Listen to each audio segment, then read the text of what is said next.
What if I told you you were worth millions of dollars and you didn't even know it? And what if I could prove it to you? And that you have a trust fund, and you're all trust fund babies. And that trust fund is worth hundreds of millions of dollars. And so when you signed that mortgage, they borrowed out of your trust fund, paid it off. And then you just keep paying it back and paying it back. Here's the quick version on how to authenticate your birth certificate and get these papers attached to it. You're going to have a certified copy of your birth certificate. Then you're going to take it to your state, and you're going to have the state tell you what you have to do as far as the information they want to get that apostille authentication. It's usually about 10 bucks. After you get that back, it'll have a paper attached to it, and you're going to send it to the Department of State in the United States, Department of State in Washington, D.C. It's going to cost you about 20 bucks. You're going to use Taiwan as the country of the place where you're going to visit, and that is it. There's no magic spell to how to authenticate your birth certificate, and you don't need to have that done to be a secured party creditor. And yes, it's a secured party creditor because you're changing yourself from debtor to creditor, just so you know. I understood that a birth certificate starts off at $6 million. Like every baby that's born, so you got a lot of moms that, because you know, a lot of moms be real dope when they're having a baby. So it's like they just kind of sign the papers, you know what I'm saying? So these papers is literally you starting a corporation. When a doctor comes to you, he asks you, hey, what's the baby's name? He don't really give a damn about the baby. He's trying to get the name of the business so he can go put it in the records. Bill. Exactly. You say the baby name, Deshaun? All right, baby. The name of this business, Deshaun Smith. So listen, so that's why when you go to the emergency room now, you're billed by 3 different entities.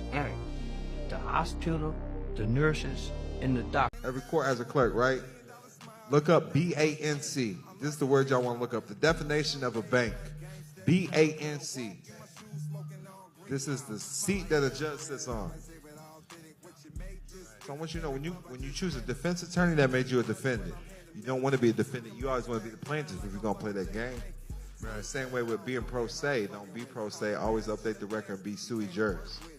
S-U-I space J-U-R-I-S. Yes. Which means independent one. Because you got to understand that's the prosecutor. Right. Pro se, I read that it's still under there. Like, pro se is something they created, and then the whole game is something they created. Right. You know it's Masonic. First thing I would do if you have to speak to them is just to I remove all planes and all boxes from this courtroom. This will be a level playing field. Because the judge is way up there. That makes you subconsciously already submit to him.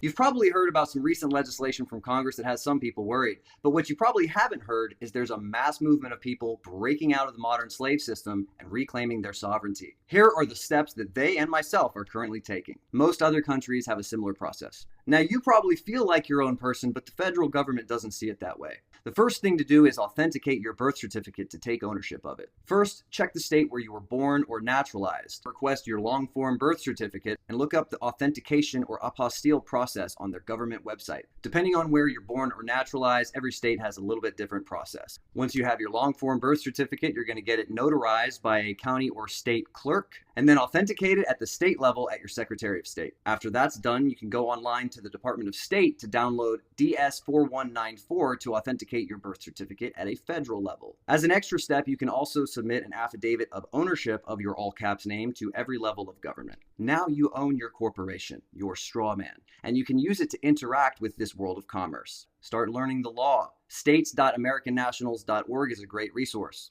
Then you can look into the process of becoming a state national or state citizen. This is how it was before the Reconstruction era of the Civil War, when the federal government basically enslaved everyone with the 14th Amendment when they created the U.S. citizen. Now, what are the benefits? Well, you can become a secured party creditor. Now you're starting to remove yourself from the jurisdiction of those who would have authority over you. As long as you're not breaking Mosaic law, so as long as you're not hurting someone or harming their property, you are free. Now, if you do this, it's a lifestyle. You need to understand the law. You need to understand your rights.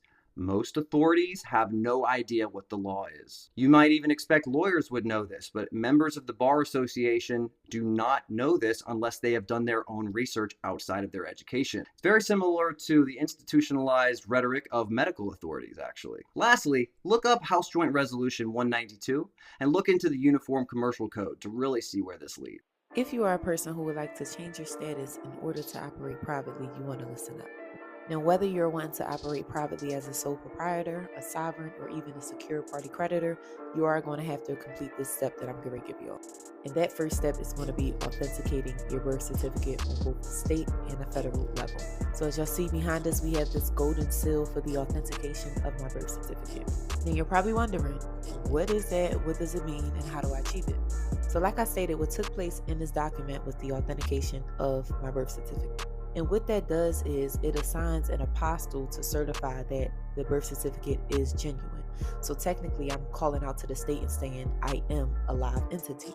So up until the filing of this document, I was just a record.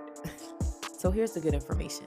In order for you to file to have your birth certificate authenticated on the state level, you are going to have to go through your Department of State and you're going to file what's called an apostille's certification. With that form for the apostille certification, you're going to send in whatever document it is that you're wanting to get authenticated. In this case, we're wanting to get our birth certificate authenticated, so that is what you're going to send. But people send other vital records. They send marriage licenses and records and all types of things like that, deeds and death certificates. They send all type of things to get certified. Now, once you get your birth certificate returned and you get your certified seal, you are going to now move forward to filing on a federal level. Now, this part is extremely imperative. When you are filing on a federal level, you are to choose a country in which you would like to use that authenticated document. And you want to make sure that this country is not in battle or at war or have any type of beef with the United States. Now, whichever country that you use, you want to make sure that they are not on the Hague Convention list of 1961. What is the Hague Convention list of 1961? Right up here. It says the Convention of October 5th, 1961, abolishing the requirement of legislation for foreign public documents. So this treaty basically does not require your document to be authenticated. They will accept it wherever, however it is, in whichever countries are within that list of the 1961 Hague Convention. So when choosing a country that is not on the list, you are just doing this for the sole purposes of getting the authentication of their birth certificate on a federal level. Okay, I know that was a lot, but make sure you guys are following me for more information like this. Make sure you follow me on Instagram, YouTube, TikTok, Facebook, Twitter, Clubhouse, everywhere. My name is Aliyah Jatoy. Like and follow if you want a part 2, and make sure you guys save this post because this is very, very good information. Mwah, love you. Like, I remember even tapping into bank accounts and everything off my Social Security, and I remember it was 6 accounts in my name. And I called it, didn't I call the Federal Reserve? I called the Federal Reserve Bank. I'm like, why do I got an account with $6 million in it that I've never opened myself? How did you get access to your account? That's when they really started messing with us. That's not the question. Why do I got an account with $6 million? Why do I got a bank account with a Bank of America account with $20 million in it, and I never had a Bank of America account? Who the hell is using the money? Then you start tracking down your Social Security number, putting a 0 in front of it, which makes it a 10-digit bank account number. Then you look at your birth certificate number, which is your routing number. So now you're like, hold on, I got a bank with all this money. And then you start realizing what Social Security is. And then basically you working for free, and then they're paying you little bitty percentages or fractions out of the account that you already had all this money built in, because you're a natural born law-abiding citizen of the Creator and not of man. So it's different types of tiers you operate on. You can operate as an indigenous in the private, as your natural born body self, or you can operate as a corporation, which is the name your mother and father gave you right before they sold you over and got a Social Security number, and then sold your soul by taking the sole of your feet, putting it under some stamps, and then putting it on top of the birth certificate and selling you over to the corporation that we call the United States of America, which is not a country, it's a business, it's a corporation and an agent. I'm an ordained minister because, you know, the Bible's a fact in the courtroom, right? Right. So I use the Bible against them. Come on, use the Bible in court. Think about it. You listen, in the Bible, ain't Jesus' words in red? Right. That means that's a living word. That's why everything's in black and white. Y'all walking with the dead. Oh, stop, gang! You were spitting some shit. I got you, bro. So hold on. So you use the Bible As a in fact court? in the court. Yeah, because you think about it. What's the judge wearing? A morning robe? He's already a priest, brother. Think about it. It's all satanic, bro. It's the court system. They're already a 508c1a. That's what I brought up. They're already a ministry. Right. The government, under Article 1, Section 10 of the Constitution, says that no state can impair against a private contract. Right. So this is the Social Security trust and the birth certificate is a contract. That's why the government can't come in and save you. Stop As long as playing they with not hurt nobody, they can't interfere with those contracts. Right. Anytime you sign something with the government, you're giving up rights, period. You're giving up rights. So every time you sign something, you're giving up rights. Yep, and I'm going to take it even a step further. Right, let's go. Let's go. So your jacket, that's a black jacket, right? Black. Black's the adjective and jacket's the noun, right? Right. So anytime you claim you're black, you're not even a noun no more. They own that word. Come on, gang. Stop playing with me. The birth certificate. That's just gonna get you locked up. You want to talk about authentication? We can talk about it. But I'm gonna tell you, if I'm going into court, everybody's heard about authentication process, correct? So I got famous friends. Y'all know? Y'all can just have a seat. I got famous friends, right? Y'all heard about people getting their autographs authenticated?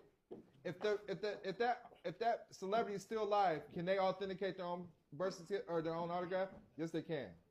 They can say that's their autograph. That's my autograph. But if they're dead, they get a specialist in, right? And what do they authenticate? That it's their original autograph? And what are y'all authenticating? A certified copy of a birth certificate. So you tell me, why would you authenticate a copy? The first rule is you can only control what you create. Did you create that birth certificate? When you have a tribal entity, we can create our own documents. That's what you authenticate, your tribal birth certificate. Yes. What do Amish people use? Do you know? You've heard of Amish people? So y'all know I'm not making this up. Do they go to jail? How many Amish people y'all seen in jail? They don't use no social. Jewish. How many Jewish people you see in jail? They don't use a social. They're not using no birth certificate. You're using their signs and their symbols. The strawman is your name written in block letters. Very simple. It was done at birth. What the government did, or the corporations now, not government, what they did is they took your birth certificate and made a second birth certificate with a trust, a Sisti QV trust. They made it in all block letters. And for them to interact with you, they have to interact with you as a fiction, because they're all corporations. Corporation cannot interact with real people. So they made a straw man. They call it a straw man because it has no soul and is spiritually dead. This is happening since the early 1900s. What they've done is really fraud, because they're fraudulently taking your child's birth certificate and make it into a dead entity. The dead entity birth certificate is making billions. So your straw man is considered a dead entity and the corporation can interact with it. If you have to go to court, it's not going to be in your real name because they don't have it. All they have is the dead entity.